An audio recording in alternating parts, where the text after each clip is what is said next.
This exhibition was examining the role of objects in our lives.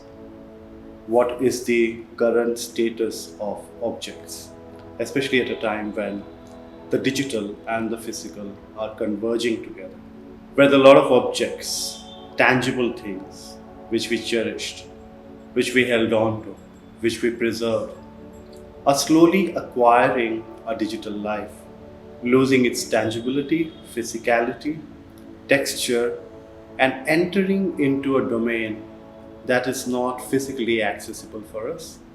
Basically, getting digitized, things that existed physically in front of us, with its own physical properties, chemical properties, whatever, but also possessing certain emotional qualities, affective qualities, becoming zeros and ones in the domain of the digital.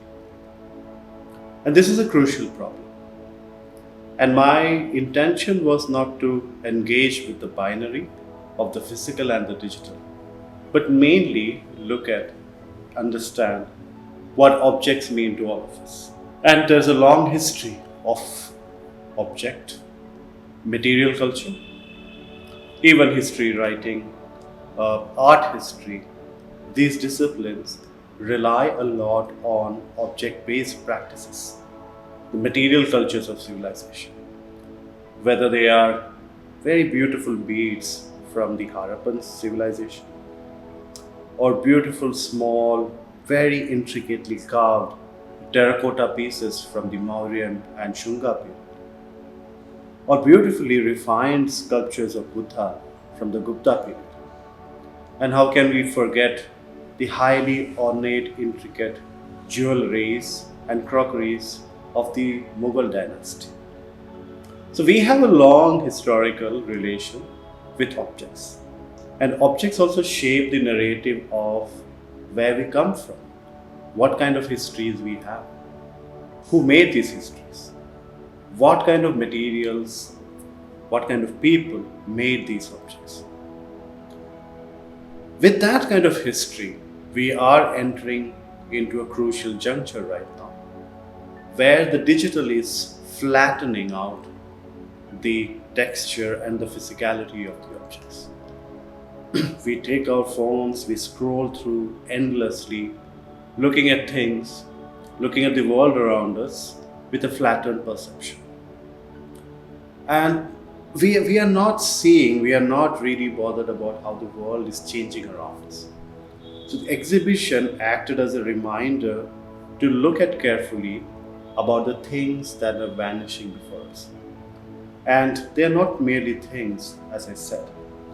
They exist and we care for them due to many reasons. The many values it possesses. The myriads of associations we have formed with these objects. They could be romantic reasons that somebody gifted it us or gifted it to us as part of our first relationship. Love letters, wrappers, chocolate wrappers, gift wrappers, gifts as such itself. Things that we have carefully preserved of the people who we have lost from our lives. Things we have collected. We have an entire range and history of collecting things, ranging from stamps, coins, comic books to different objects, and people collect rare stones too. Why do we collect objects? Why do we hold on to objects? And these are the questions which I want my audience to think about. This unique relation we not only have with objects, but the reasons why we form these relations with objects.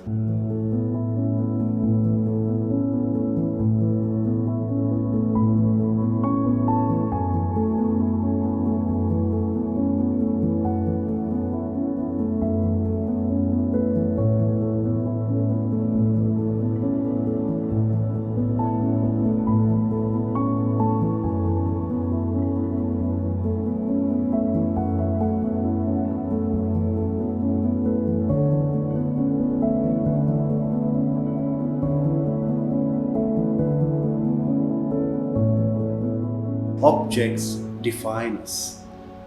It lends an identity to us. We carry things so that we should be identified in a particular way.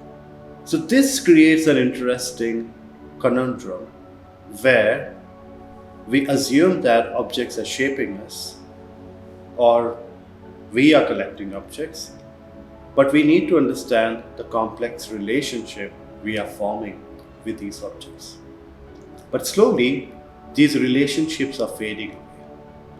Our own relationship with these objects and the world around us is increasingly determined by newer technologies that are shaping our perception, that are taking away our attention, and that is also increasingly immersing us into the digital world.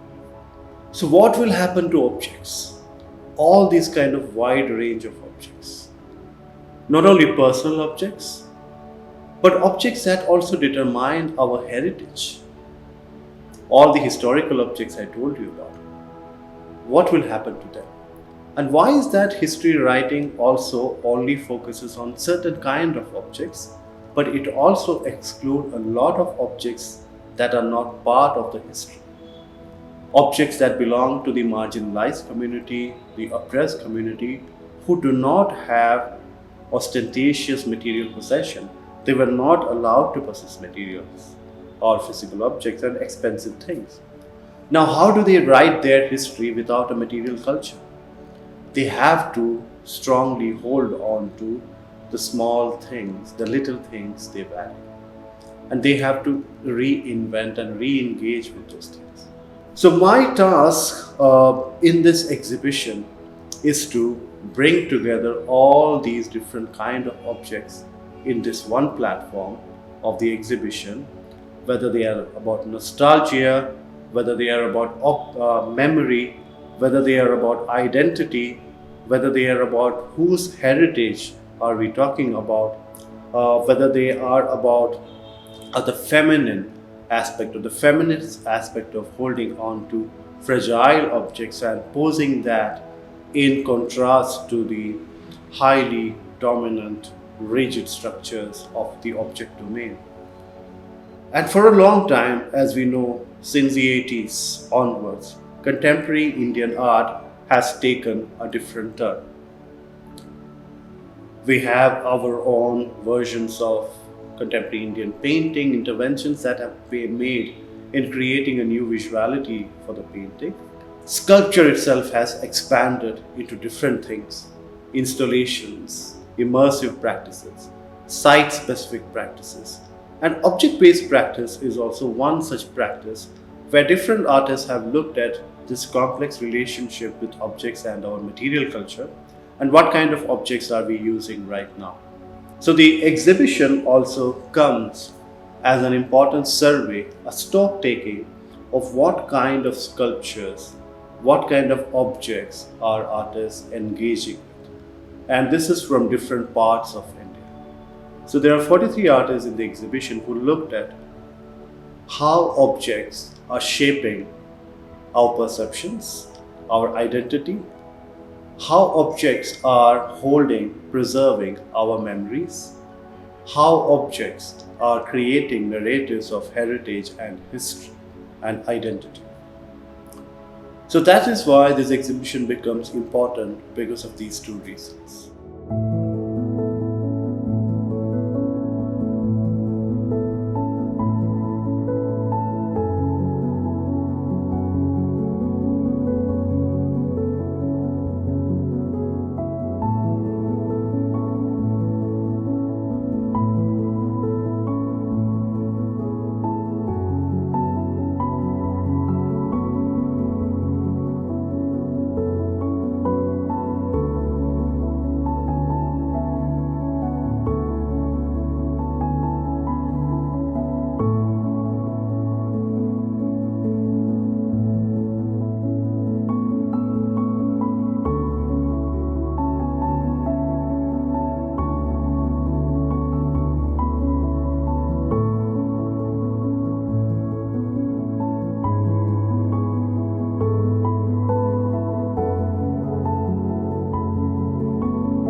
It's not an easy task to logistically realize this kind of exhibition of a large scale, a survey show of contemporary sculptures.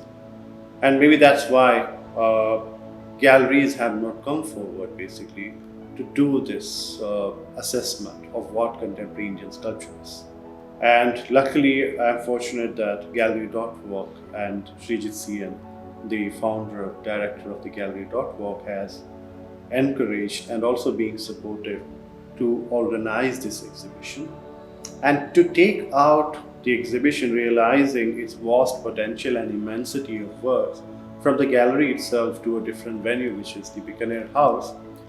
And Bikaner House being the important cultural hub of Delhi with the big spaces and the wonderful heritage structure provided the necessary background to look at the nostalgic charm of these objects, the quality, the memory quality of these objects. We are fortunate that our artists were supportive of this endeavor, and it took us some days to mount this exhibition.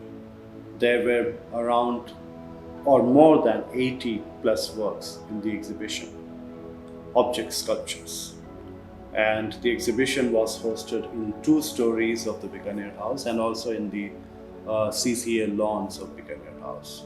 What is fascinating for me in all this thing is the collaborative nature of exhibition building. And this is one important reason why I like this exhibition. Because usually what happens is that when you are curating, mounting an exhibition for a gallery, there is a gallery team that helps you to do that. But here we got a chance to assemble all these amazing artists together under one platform, bringing them together, putting up the exhibition, working with each other, supporting each other, but also interacting with each other, where young artists for the first time had come to this common place and then talking to each other about their practice, understanding what's going on in their regions, in their art universities and colleges. So for me, the exhibition became a perfect site of theory, practice, interaction, engagement, and communication. And I'm very happy about that particular collaborative nature of the exhibition.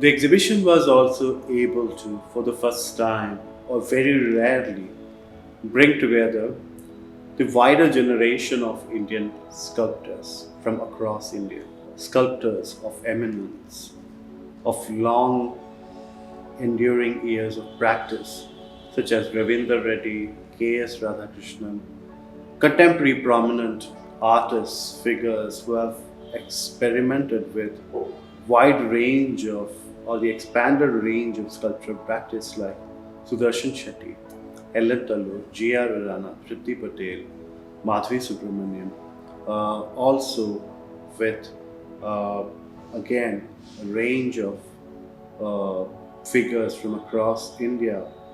Also important iconic figures like Jagannath Panda, Pooja Irana, Shailesh Piyar, Arun Kumar Edji, Mrigen Rathod, and also a host of young, fresh talents from Baroda, Kerala, Andhra, Karnataka, from different parts of India, like Harsha Durgata, Purvi Sharma, Payal Rajput, Pinaki Mohanty, Neeraj Patel, of course. So many vibrant figures providing an important insight into why objects are these artifices or artifacts that offers important perspectives and insights on memory, nostalgia, and identity. And that's why this show is also important, because it created this platform for all these wider generations of practitioners to come together, to interact, to engage, to debate, to understand each other's practice, reflect on each other's practice. So the exhibition itself became a platform of engagement. ये जो कोठी है, तो महिलाएं clay के through, एक process के through, एक टेक्निक्स के थ्रू वो लेयर्ड बाय लेयर्ड कोठी बनाती थी, जिसमें कि अनाज संग्रहित रखते थे। वो सेम लेबर कर रही थी, जिसमें सालों भर अनाज सड़ते नहीं थे। तो हमेशा मैंने देखा है कि महिलाओं को कभी भी कंसिडर नहीं किया जाता, जबकि वो सेम लेबर उतना ही कर रही है जितना फार्मर्स कर रहे हैं। तो उन चीज़ों को मैं आगे लाना चाहती थी। कोठी जिसके मुंह खुले हुए हैं, मतलब अंदर प्रवेश होने के लिए प्रस्तुत, तो जिसमें मैं एक नारी की स्वाभाविक क्रिया को देखती हूँ, जो मेरे लिए एक मदरहुड के जैसा है, एक वुम्ब के जैसा। Actually, in my work, I just particularly collect from only my surroundings, like 5 kilometer radius. I'm in a coastal area. When I go to the beach, most of them I took from the beach. When I go into the beach, then beach will give me surprises every day. It's a different stuff.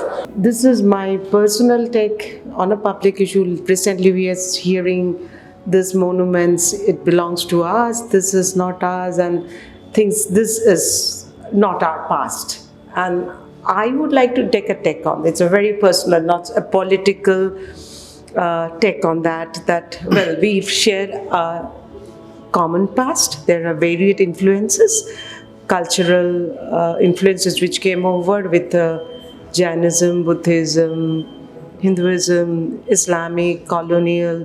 So what we claim to be ours is actually a shared ours. We cannot sort of claim it's mine or it's yours. The French philosopher Sartre had categorized our relationship with objects into three aspects, or into three criteria. That we create objects, like what artists usually do, or we find objects, or maybe objects also find us. And then we form, the third one is that we form a very close romantic libidinal relationship with objects, like the fetish of the collector, the people who collect things. And that's a very romantic, close, intimate relationship with objects. And then there is also two ways in which we associate with objects. There's a documentary memory that objects create, and then there is an associative memory that objects create. So objects are valuable in that particular way. And right now we create infinite amounts of photographs that remains in our phone galleries, in our laptop folders, never looked back. Maybe our phone prompts us, because there are memory prompts that comes every day, every month. That's the only reason why we look back at those things which we are slowly collecting. Articles, PDF articles, which we once used to print and keep and read, are now ending up in these endless folders for us. Millions of ebooks that we collect and keep it. Things like the digital currency, the e-currency, I'm not talking about the bitcoins and all, but the currency itself in the games, the coins, the energy levels, the relics, and all we collect and store somewhere else. Cities we build in games like SimCity and all. There's an entire world we are creating in the digital by ignoring what is happening around us, by what is happening to the objects around us. So that is why I prompted to the viewers to engage with the things that are vanishing before us, not to romanticize those things again, but to critically look at what these objects meant to us and how they conditioned us, how they created identity, heritage, and subjectivity for us. Because we were known as the objects which we possessed.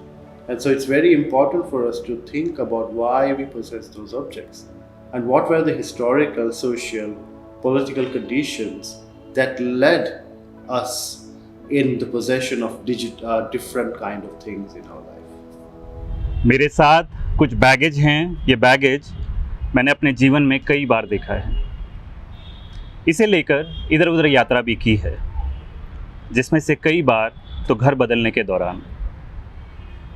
पर ये baggage कुछ खास हैं क्योंकि इसकी शक्ल, सूरत और आकार लॉकडाउन में हज़ारों लोगों के कंधे, सिर और हाथ पर पड़े वस्तु की तरह है। हमारी एक बुरी आदत है कि हम जल्द ही किसी चीज़ को आम या नाम देकर उसकी समझ को आसान बना देते हैं।